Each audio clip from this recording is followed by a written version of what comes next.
Hello दोस्तों, मेरा नाम दीपक नैन और आप देख रहे हैं मेरा चैनल दीप नैन यूट्यूब। आपका इस वीडियो में मैं फिर से स्वागत करता हूं। सबसे पहले कि अगर आप इस वीडियो के लिए नए तो मेरे चैनल को सब्सक्राइब कर लीजिए, साथ में बेल आइकन को प्रेस कर ले ताकि मैं कोई भी न्यू वीडियो अपलोड करूं उसका नोटिफिकेशन आपको मिल सके। तो आज मैं मेरे गाँव नान में एक वैद्य जी है रविंद्र लोहान, उनसे मिलते हैं और चिकित्सा के बारे में। आपके शरीर में मतलब काफ़ी रोग होते हैं, हर तरह के, पेट के रोग, कमर के रोग, कब्ज रोग, तो काफ़ी बड़े वैद्य है। उनसे आपको मतलब काफ़ी हेल्प होगी आपकी उनकी। तो चलो उनसे मिलते हैं और पूछते हैं कि क्या कुछ। नमस्कार। तो वैद्य जी, आप मतलब किन किन बीमारियों का रोकथाम करते हो? जी, मैं पेट के रोग, समस्त पेट के रोग जो भी है, ऐसा है, मैं मतलब कॉपी पे लिखे हुए हूँ, क्योंकि ज़्यादा रोग मतलब कई बार है ना, कैमरे पे आगे आने के बाद मतलब बंदा भूल जाता है। जी तो मैं आपको पढ़ के सुनाता हूँ। पेट के दर्द, कमर दर्द, आधे व पूरे पैर में दर्द, नसों में खिंचाव या दर्द, नस प्रॉब्लम, माइग्रेन, साइटिका, घुटनों में दर्द, मिर्गी, लकवा और अधरंग, पीलिया और गुर्दे की पथरी, श्वास रोग कितना ही पुराना हो, जी नज़ला कितना ही पुराना हो, खांसी, टीबी, शुगर, धातु गिरना। अब नौजवान भाइयों को धातु गिरता है। धातु गिरना बहुत मेन समस्या है, ये बहुत ज़्यादा मतलब वो है। स्वप्न दोष, शीघ्र पतन और नपुंसकता, ये पुरुषों के रोग होते हैं। इनका सफल इलाज होता है। और औरतों के माता बहनें हैं जो, उनको औरतों को श्वेत प्रदर, सफ़ेद पानी का ल्यूकोरिया की दिक्कत और ये रक्त प्रदर, इन्हीं का जी मैं इलाज करते हैं। मतलब आयुर्वेदिक चिकित्सा द्वारा इलाज करते हैं। लोगों को मैं परामर्श देता हूँ, क्योंकि आयुर्वेद के अंदर एक गुण है कि रोग को जड़ से ख़त्म करने का। एलोपैथी चिकित्सा एक कबाड़ है। मान के चलो, अगर आपको सिर में दर्द है तो आप पैरासीटामोल लीजिए, एक दिन का दर्द है जी तो आपको आराम हो सकता है। अगर आपको हर रोज़ सिर में दर्द है तो आपको आयुर्वेद की तरफ जाना चाहिए। हाँ, आयुर्वेद का इतना है भाई, 8 7 दिन 10 दिन तक मतलब रोग को शुरुआत करने में, आराम होने में मतलब टाइम लग जाता है, लेकिन उस रोग की, उसका शमन जरूर होता है, उस रोग का त्याग जरूर होता है। आयुर्वेदिक दवाइयाँ उस रोग को शरीर से बाहर उखाड़ फेंकने में सक्षम है। अच्छा आप एलोपैथी चिकित्सा से दूर हो जाइए। एलोपैथी डॉक्टरों को आप जाते हैं तो आपको, उनको ये नहीं पता होता ये रोग का कारण क्या है। आप जाते हैं, मान के चलो खांसी होगी, आपने खांसी की दवा ली, आप ये नहीं पूछते खांसी क्यों हुई। वो क्या करता है, कोई भी कफ सिरप दे देता है। लेकिन कोई आयुर्वेदिक डॉक्टर के पास या वैद्य के पास जाओगे, वो आपको ये बताएगा खांसी क्यों होती है, उसके परहेज बताएगा। अगर मान कर चलो, आयुर्वेद के अंदर ये बात बोलते हैं हम, आयुर्वेद भी ये बात बोलता है कि अगर बंदा, किसी को भी कोई रोग है, वो बंदा अगर दवाई ना ले, वो बंदा उस चीज़ के परहेज कर ले। मान के चलो, अगर बीड़ी से आपको खांसी हुई है, आयुर्वेद ये बताता है कि भाई आपको बीड़ी बंद करनी है। तो अगर आप पथ्य परहेज करते हैं, अपने खाने पीने पे कंट्रोल रखते हैं, तो आपका रोग बिना दवा के भी ठीक हो सकता है। जी अगर मान के चलो आप है ना कोई 20 किलो दवाई खाते हैं, लाखों रुपए की दवाई खाते हैं और परहेज ना करते हैं, तो आपको आराम बिल्कुल भी नहीं हो सकता। कोई दुनिया की ताकत नहीं आपको आराम कर दे। लेकिन आयुर्वेद ये बोलता है आप दवाई ना लें और आप परहेज करें तो आपको 100% आराम हो सकता है। जी वैद्य जी, कब्ज के बारे में, कब्ज क्या होती है, इसके लक्षण क्या है, इसके बारे में कुछ बताओगे? जी, कब्ज में ये होता है, कब्ज टाइम पे खाना ना खाना। मान के चलो, कभी 8 बजे, कभी 10 बजे, कभी 12 बजे सुबह का खाना खाया, उससे पेट के अंदर, आंतों के अंदर गड़बड़ी हो जाती है, आंतों की कमज़ोरी हो जाती है।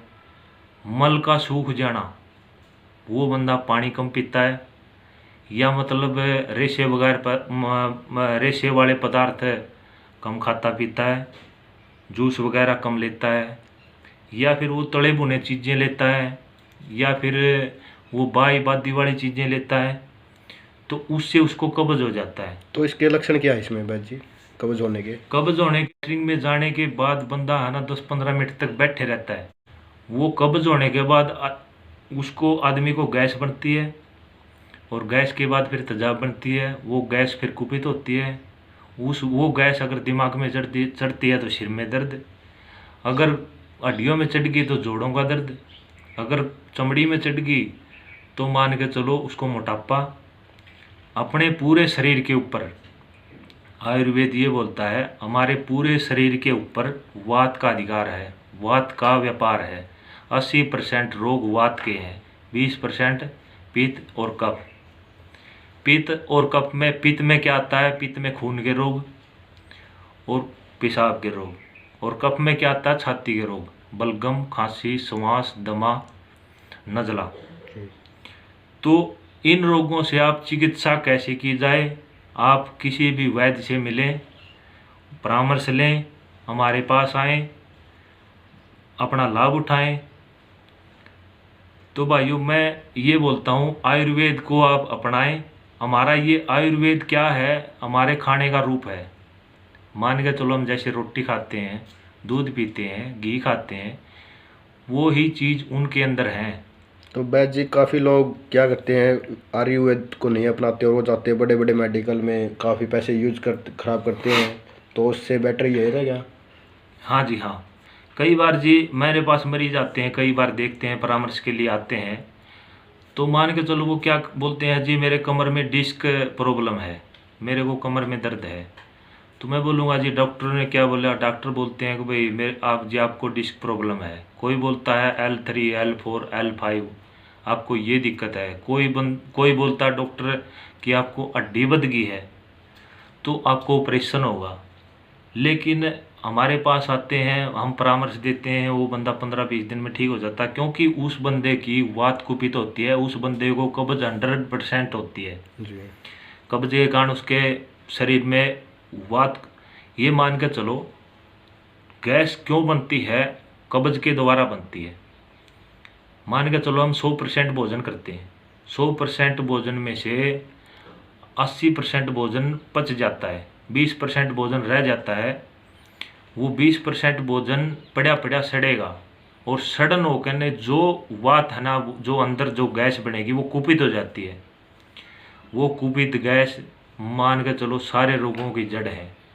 उसी से लकवा आता है, उसी से अधरंग आ सकता है, उसी से हृदयघात हो सकता है, उसी से माइग्रेन हो सकता है, उसी से हाथ पैरों में दर्द हो सकता है, उसी से कमर में दर्द हो सकता है, उसी से साइटिका हो सकता है, उसी से मिर्गी दौरा आ सकता है, उसी से मूर्छा आ सकती है, उसी से मतलब नसों की प्रॉब्लम हो सकती है, उसी से घुटनों में दर्द हो सकता है।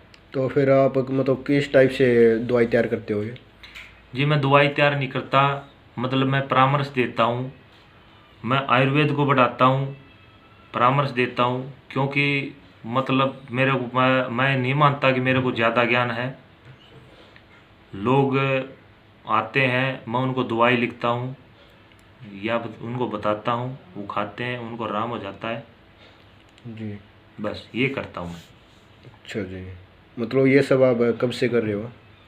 जी मैं कई सालों से कर रहा हूँ, लोगों को मतलब फ़ायदा मिल रहा है। अच्छा और ये मैं ये मानता हूँ, प्रकृति ही भगवान का दूसरा रूप है। जी। प्रकृति से जुड़ना, प्रकृति से मित्रता करो, आपको कोई भी मतलब कोई रोग नहीं हो सकता, आप कभी भी तंग नहीं हो सकते। मतलब कई फ्रेंड्स क्या होते हैं, जिम लगाते हैं तो उनका वेट गेन नहीं होता, तो उसका रीज़न क्या है? उसका रीज़न क्या है? उसका रीज़न ये है, वो बंदे हैं ना गरम गरम पदार्थ खाते हैं ज़्यादा, मतलब गरम तला भुना कई बार खा लेते हैं, उससे पित्त में गर्मी बन जाती है। पित्त में गर्मी होने के बाद उस आदमी को भूख कम लगती है, उसका हाजमा खराब हो जाता है। अगर वो बंदा ठंडे पदार्थ खाए, मान के चलो वो बंदा आंवला रस ले, आंवला रस पित्त की गर्मी को शांत करता है। आंवला रस ले, मौसमी का जूस पिए, गाजर खाए, सेब खाए, वो बंदा है ना अपना एक रूटीन बनाए पूरे हफ्ते का। एक दिन मान के चलो केले खाए, दूसरे दिन सेब खाई, तीसरे दिन चीकू खाए, चौथा दिन अनार खाए, पांचवा दिन फिर पपीता खाया, फिर छठे दिन कोई मौसमी का जूस पिया। पूरे हफ्ते हर रोज़ कुछ ना कुछ बदल के लो, तो आपके है ना पूरे शरीर का सिस्टम बरकरार रहेगा, हर चीज़ आपको मिलती रहेगी, सब न्यूट्रिएंट्स मिलते रहेंगे आपको, आपका शरीर डेवलप होगा। जी। अगर आप कुछ लेगे नहीं, कुछ डलेगा नहीं, आप मान कर चलो आप कैलोरी ले रहे हो 500 और आप खपत कर रहे हो 800, तो आपका वेट कैसे बढ़ेगा? तो आपने अगर 500 कैलोरी आप यूज़ कर रहे हो तो आपने 800 लेनी पड़ेगी। जी। 800 लेगे तो मैं मान के चलो आयुर्वेद ये बोलता है, जो हम खाते हैं, कोई भी चीज़ हम खाते हैं, खाने के बाद क्या बनता? रस, रस के बाद बनता रक्त, रक्त के बाद बनती मांस, और मांस के बाद बनती मज्जा, और मज्जा के बाद बनती हड्डियाँ, और हड्डियाँ के बाद बनता है वीर्य, और वीर्य के बाद बनता है ओज। जी। तो जो बंदे प्रैक्टिस करने वाले हैं, शरीर को डेवलप करने वाले हैं, वो अपने धातु को मजबूत करें, वो अपने वीर्य को बाहर ना निकालें। मैं ये संदेश देना चाहूँगा, जो मज़ा बाहर निकालने में है उससे 100 गुना मज़ा अंदर रखने में है। जी। अगर हम अंदर रखेंगे तो हमारे परिवार का, हमारे समाज का, हमारे देश का तभी भला हो सकता है। जी। हम उसको बाहर करेंगे तो हमारे देश का भी, हमारे समाज का भी, हमारे परिवार का भी नाश ही नाश होगा, क्योंकि ये जो क्रिया है ये मौत की ओर ले जाने वाली क्रिया है, इससे आप बचें। मतलब बैद जी, आपको कोई काफ़ी सालों से आप ये काम कर रहे हैं, तो कोई आपको अवार्ड भी मिला होगा? हाँ जी हाँ, मेरे को ऊंजा कंपनी वालों ने अवार्डेड किया हुआ है। ये कहाँ पे? देखिए, ये रखा हुआ है। ये जो आप मतलब- पीछे दिखाइए एक बार, मतलब कहाँ पे अवार्ड किया आपको? ये पानीपत में अवार्ड किया था। पानीपत में? ये देखिए, ये 200-250 बैद आए थे, उन्होंने मतलब मेरे से प्रश्न पूछा था अच्छा। ऊंजा कंपनी वालों ने, मैंने जवाब दिया था। तो पूरे हरियाणा में अभी ये 19 आदमियों के बने हैं। जी। क्योंकि उनके मुताबिक मैंने उनके जवाब दिए थे, इसलिए उन्होंने मतलब गुड परफॉर्मेंस का मतलब ये दिया था मेरे को। अच्छा जी। तो आपको काफ़ी कुछ जानकारी दी गई बैद जी ने। तो आशा करते हैं कि आपको ये वीडियो अच्छी लगी होगी। जितना भी ज़्यादा हो सके इस वीडियो को लाइक कीजिए, कमेंट कीजिए, शेयर कीजिए, और हमारे चैनल दीपनैन यूट्यूब को सब्सक्राइब करना ना भूले। अगर आपको कोई प्रॉब्लम है इस वीडियो में, किसी प्रकार की और जानकारी चाहिए, तो आप कमेंट कर सकते हैं। अगर आपको नंबर चाहिए बैद जी का, तो नंबर भी आपको डिस्क्रिप्शन में मैं आपको दे दूँगा, वहाँ से आप मतलब कॉल कर सकते हैं, संपर्क कर सकते हैं, या मुझसे संपर्क कर सकते हैं, या फिर डायरेक्ट आपको मिलना हो तो बैद जी से, तो आपको कॉन्टैक्ट नंबर मिल जाएगा। तो आज की इस वीडियो में इतना ही, फिर मिलते हैं एक नई वीडियो के साथ में। तब तक के लिए धन्यवाद। जय हिंद।